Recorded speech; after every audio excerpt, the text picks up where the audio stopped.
A paz do Senhor Jesus, meus amados irmãos, vamos começar aqui mais um Cafezinho com Jesus. Eu sou o pastor Alex, que apresento o cafezinho, e hoje nós estamos em um estudo de Colossenses, né? Carta de Paulo aos Colossenses, no seu capítulo 1 ainda. Ontem a gente frisou e falou bastante, né, do versículo 10 do primeiro capítulo de Colossenses, né? E eu frisei muito na inteligência espiritual, né?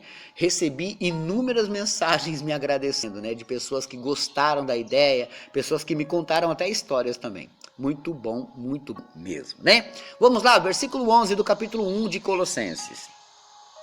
Corroborados em toda a fortaleza, segundo a força da sua glória, em toda paciência e longanimidade, com gozo. O que é gozo? É prazer, né?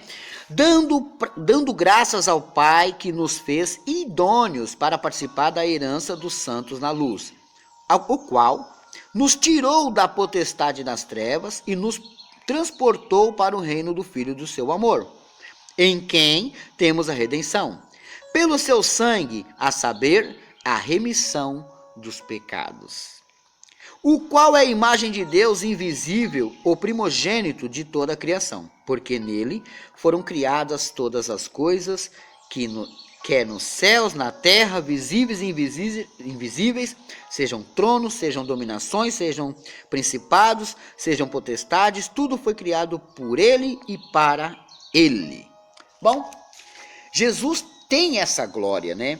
Ele foi o responsável, que tudo foi criado por ele e para ele. Tá entendendo? Agora, demônios, não tem como, meus irmãos, demônio medir forças com Deus, com Jesus. Não tem como. É comparar uma girafa com uma formiguinha. É comparar. A formiguinha seria o diabo. A altura da girafa e a força seria como se fosse Deus. Ou um elefante. Não dá para comparar, o poder é infinitamente maior, infinitamente maior. Então não dá para dizer que Deus está pelejando com o diabo. Não, Deus não está pelejando com o diabo. Os anjos talvez, eu, você, mas Deus não está pelejando com o diabo. Porque se ele pelejar com o diabo, a Bíblia diz que Jesus vai destruir Satanás com um sopro.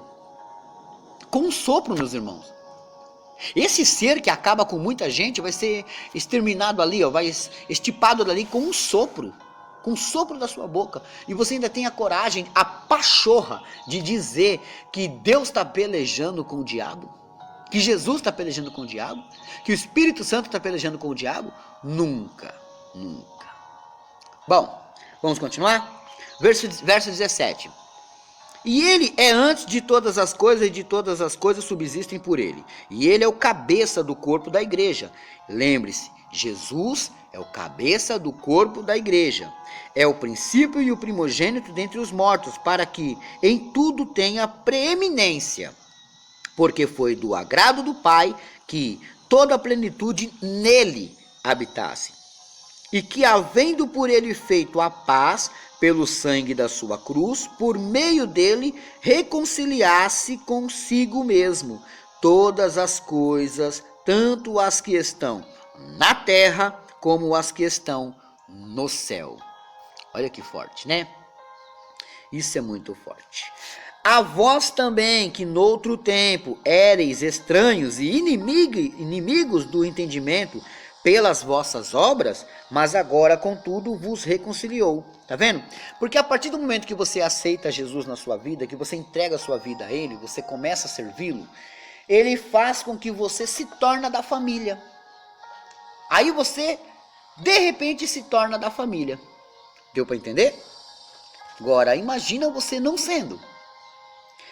Verso 22. No corpo da sua carne pela morte, para perante ele vos apresentar santos e irrepreensíveis, inculpáveis, se na verdade permanecerdes fundados e firmes na fé, e não vos moverdes da esperança do evangelho que tendes ouvido, o qual foi pregado toda criatura que há debaixo do céu, e do qual eu, Paulo, estou feito ministro.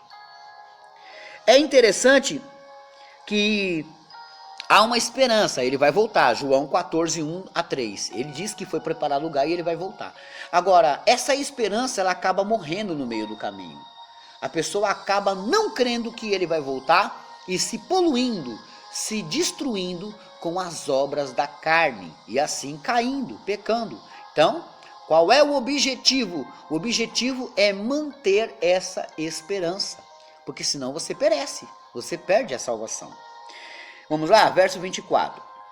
Regozijo-me agora no que padeço por vós, e na minha carne cumpro o resto das aflições de Cristo, pelo seu corpo, que é a igreja, da qual eu estou feito ministro, segundo a dispensação de Deus, que foi concedida para conosco, para cumprir a palavra de Deus, o mistério que esteve oculto desde todos os séculos e em todas as gerações, e que agora foi manifesto aos santos, aos seus santos. Que mistério é esse? O mistério que Deus tinha. Qual é o mistério que Deus tinha? Deus tinha um mistério. Eu já fiz um cafezinho assim. Não, fiz não, eu comentei. Quem sabe mais pra frente eu faço um cafezinho assim. Deus tinha um mistério, né? Aí Deus revelou ao mundo o seu mistério. Esse mistério revelou ao mundo o seu mistério. E eu não vou contar mais porque eu vou fazer um cafezinho. Mas havia um mistério de Deus. E esse mistério de Deus foi revelado, meus irmãos. É incrível. Mas a gente vai descobrir mais pra frente, tá? Vamos lá? Verso 27.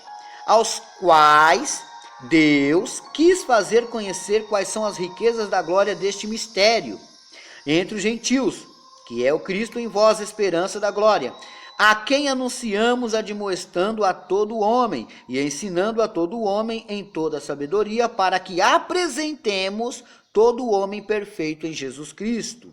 E para isto também trabalho, combatendo segundo a sua eficácia, que obra em mim poderosamente. É lógico, fora os demônios, fora as coisas da vida, os cansaços e os trabalhos da vida, as labutas, a gente tem também alguns irmãos que não entenderam o evangelho e vão lutar contra. Vão lutar até para atrapalhar. Então, nós devemos, meus irmãos, procurar ser fiéis a todo custo a Jesus, até contra os nossos próprios irmãos. Não posso ter raiva daquele que está lá fora, mas os meus irmãos eu vou ter raiva sim. Não pode. Você não pode ter raiva de ninguém. Você tem que pagar o mal com o mal, o mal com o bem. Olha aí eu errando. Você tem que pagar o mal com o bem, meus irmãos. Você de forma alguma pode dar lugar na carnalidade, nos desejos obscuros da carne, e lutar contra eles e fazer assim a vontade de Cristo, né? E qual a vontade de Cristo, né? Que você cumpra o seu desejo. Qual é o desejo de Cristo? Buscar por aqueles que estão lá fora. Apresentar a eles o evangelho da paz, da salvação, da alegria. Mostrar para eles que é necessário eles se arrependerem. Fazer com que eles conheçam a glória e a verdade de Cristo. Então, não vai adiantar, meus irmãos, vocês quererem fazer só para uns e para outros não, negligenciando a salvação. Jamais. Você tem que fazer isso para todos e vamos ter labutas, trabalhos, complicações, né? Verso 27. Aos quais Deus quis fazer conhecer quais são as riquezas da glória deste mistério entre os gentios. Esse aqui eu já li, é o verso 29 que eu terminei, né? Então eu vou parar no verso 29. Por quê? Porque aí amanhã a gente já começa o capítulo 2, né? Eu acredito que todo mundo, meus irmãos, tem prova, tem luta, tem dificuldade. A gente, muitas das vezes, acha que a gente tem que esperar a pessoa vir pedir perdão, só porque ela errou. Às vezes você mesmo pode pedir perdão. Ela vai pensar, poxa, eu que errei e ele está pedindo perdão? Sim, porque a todo custo devemos construir pontes e não destruir pontes. Existe o crente que destrói pontes. Para que serve uma ponte? Porque no meio há um abismo. Então, se você construir uma ponte, teremos passagem um com o outro. Teremos união um com o outro. Tem crente que só destrói pontes, mas também tem crentes que só faz as pontes, né? A gente tem que procurar fazer de tudo, meus irmãos, para construir as pontes, né? Bom, meus irmãos, olha só, vou deixar a lição de casa aqui, ó. Salmo 46, verso 5, né? Salmo 46, verso 5. Hoje é aniversário da Ana Cássia, lá da Bahia, meus irmãos. Feliz aniversário, varoa. Deus abençoa grandemente. Um abraço para Odivânia, né? Hoje também é aniversário da Maria do Socorro. Maria do Socorro de Almeida. Feliz aniversário, varoa. Deus abençoa grandemente. Ela pertence à Igreja Apostólica Carvalho de Justiça, né? Eu paro por aqui.